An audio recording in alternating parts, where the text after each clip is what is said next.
యేసుక్రీస్తు ప్రభు ఘోర మధ్యాకాశంలో భూ అని మోగిన వెంటనే ఈ పరిణామాలు జరుగుతుంటే ఇప్పుడు రండి బాబురావు గారు, రాకడికి ఎలా సిద్ధపడమంటారు? నానా సంఘమా, రాకడికి సిద్ధపడే ఫస్ట్ పాయింట్ మాట్లాడతాం. 2-3 పాయింట్స్ చెప్పేసి నేను ప్రార్థన చేయబోతున్నాను. నంబర్ 1, బుద్ధిగల కన్యకలు. చెప్పండి, సిద్ధపాటుతో ఉన్నారు, సిద్ధపాటుతో లేరా వాళ్ళు? బుద్ధిగల వాళ్ళు ఉన్నారు. బుద్ధి లేని వాళ్ళు ఏం చేశారు? సిద్ధపడలేదు. నూనె అయిపోయింది, పరిగెత్తారు బజార్లోకి. ఎవడన్నా పోతాడు? నూనె పోయిలా. ఈ లోపు పెళ్లి కుమారుడు వచ్చేసాడు, తీసుకెళ్ళిపోయాడు. వినండి ప్రియులారా, బుద్ధిగల కన్యకల వల్ల సిద్ధపడతాం అంటే ఏంటంటే, సంగమా శనివారం ప్రార్థన పెడితే పాల్గొవాలి. ఎందుకంటే బైబిల్ ఏం చెప్తుందంటే, ఆ దినము సమీపించిన కొలది మీరు మరి ఎక్కువగా కూడుకోండి. టీవీల ముందు కాదు, సుత్తి సోది బాతకాణీలు కాదు, ఇళ్లలో నాన్న 24 గంటల మందిరంలో కూడుకొని వస్తున్నాడని చెప్తుంది బైబిల్. బుద్ధిగల కన్యకలు ఏం చేస్తారు? బుద్ధిగల కన్యకలు చక్కగా ఆదివారం 9 గంటలకు వచ్చేస్తారు. లేట్ చేయరు బుద్ధిగల కన్యకలు. బుద్ధిగల కన్యకలు సిద్ధపాటు. బుద్ధిగల కన్యకల సిద్ధపాటు. బుద్ధిగల కన్యకలు పాస్టర్ గారి మాట వింటారు. బుద్ధిగల కన్యకలు ప్రార్థనా పరులై ఉంటారు. బుద్ధిగల కన్యకలు ఏం చెప్తే చేస్తారు. బుద్ధిగల కన్యకలు మనసంతా పై వాటి మీదే ఉంటుంది. నాన్న విను, విను తమ్ముడు, చెల్లి విను, మీరందరూ బుద్ధిగల కన్యకలు వల్లే ఉండుదురుగాక. ఇది ఎక్కడుందంటే 25వ అధ్యాయంలో ఉంది. మత్తయి సువార్త, ఇంటికి చదువుకోండి. నెంబర్ 2, రాకడకి ఎలా సిద్ధపడాలి బాబురావు గారు? నెంబర్ 2, గొర్రె పిల్ల వస్త్రము. నీకు దేవుడికి వస్త్రం ఇచ్చాడు. 19వ అధ్యాయంలో ఉంటుంది ప్రకటనలో, వస్త్రము కాపాడుకో, వస్త్రము కాపాడుకుని వాడు ధన్యుడు అన్నాడు. ఒకసారి మీరు అనాల. ఏం వస్త్రం అండి? వస్త్రము కాపాడుకునేవాడు ధన్యుడు. ఏం వస్త్రం ఇచ్చాడు నీకు? రక్షణ వస్త్రం అనండి, మహిమ వస్త్రం అనండి, ఉల్లాస వస్త్రం అనండి. వాటిలో మెయిన్ వస్త్రం రక్షణ వస్త్రం. సమరయుడు ఇచ్చాడు, కొట్టారు, కొర ప్రాణంతో వదిలిపెట్టారు. ఆ వ్యక్తిని దారెమ్మటే పోతున్నటువంటి ఆ ప్రయాణికుడిని కొట్టి, నన్ను విను జాగ్రత్తగా, కొట్టి అనండి, కొట్టానండి, కొట్టారు, కొర ప్రాణంతో విడిచిపెట్టారు. మూడోదేంటి? బట్టలు దోచుకున్నానండి, గట్టిగానాలా, బట్టలు దోచుకున్నారు ప్రయాణికుడు. ఇడిచుండి నాన్న. ఈ పాయింట్ చెబుతున్నప్పుడు బైబిల్ మిషన్ హెడ్ క్వార్టర్ నుంచి ఫోన్ వచ్చింది నాకు. ఈ పాయింట్ చెప్తున్నప్పుడు ఏం చెప్పా బాబురావు గారు అన్నారు వాళ్ళు. వినండి మీరు కూడా. నెంబర్ 1, దారమిట్టే వెళ్తున్నాడు ప్రయాణికుడు, కొట్టారు, కొర ప్రాణం తోలిపెట్టారు, బట్టలు దోచుకున్నారు.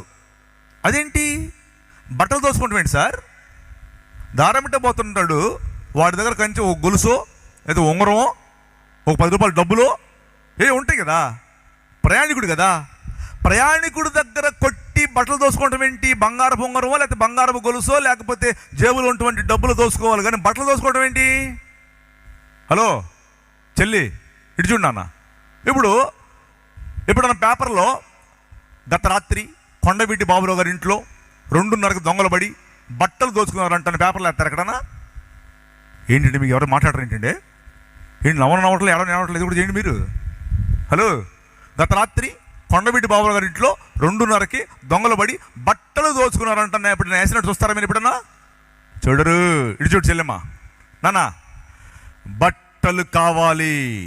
సాతానుగాడికి నీ దగ్గర బంగారం అవసరంలా, సాతానుగాడికి నీ దగ్గర ఉన్న డబ్బు అవసరంలా, సాతానుగాడికి నీ కారు అవసరంలా, సాతానుగాడికి నీ దగ్గర ఉన్నటువంటి వేరే వేరే వస్తువులు అవసరంలా. సాతానుగాడికి కావాల్సింది నీ బట్టలు. అవి రక్షణ వస్త్రములు.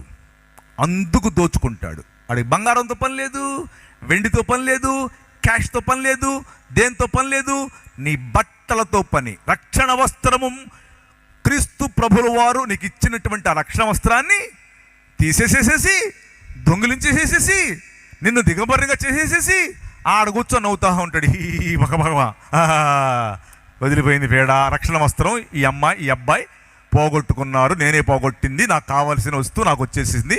వాడి దగ్గర వాడికి అవసరం లేదు సార్ డబ్బులు. సాతానుగాడికి బోల్డ్ డబ్బులు ఉన్నాయి సార్, సాతానుగాడి దగ్గర బోల్డ్ క్యాష్ ఉంది సార్, సాతానుగాడి దగ్గర బోల్డ్ బంగారం ఉంది సార్. దారమిట్టే పోయేవాడి దగ్గర బంగారం కాజేలా, డబ్బులు కాజేలా. వస్త్రములు చెప్పండి, చెప్పాలి నాన్న. వాచ్ చూసుకుంటున్నా, నేను వాచ్ చూసుకొని చెప్తున్నా, ముగిస్తున్న 10 నిమిషాల్లో. ప్రియులారా, రక్షణ వస్త్రము సాతానుగాడు నీ దగ్గర నుంచి ఎప్పుడే దొంగిలిస్తాడో అప్పుడు నెత్తి నోరి కొట్టుకునేటువంటి రోజు ఒకటి రోజు వచ్చింది, గుర్తుపెట్టుకో. ఆ వస్త్రమును కాపాడుకునివాడు ధన్యుడో. కొట్టు చప్పట్లు గట్టిగా. రక్షణ వస్త్రం పాస్టర్ గారులకు కూడా కావాలి. రక్షణ వస్త్రం పాస్టర్ గారులే రక్షణ లేకుండా చెప్తున్నారు కొంతమంది సువార్త. పాస్టర్ గారులకే కావాలి రక్షణ వస్త్రం, విశ్వాసులకే కావాలి రక్షణ వస్త్రం. ఏదో చెప్తున్నారు, పరిశుద్ధాత్మ కొమ్మరింపు అంటున్నారు, డ్యాన్సులు వేస్తున్నారు, ఓ పొగలు పెట్టేస్తున్నారు, రకరకాల ఆంధ్ర క్రైస్తవ కీర్తనలు అన్ని సినిమా పాటలు అంటాడు ఒకడు వచ్చి, ఇంకోడు వచ్చి ఇంకో రకంగా మాట్లాడతాడు.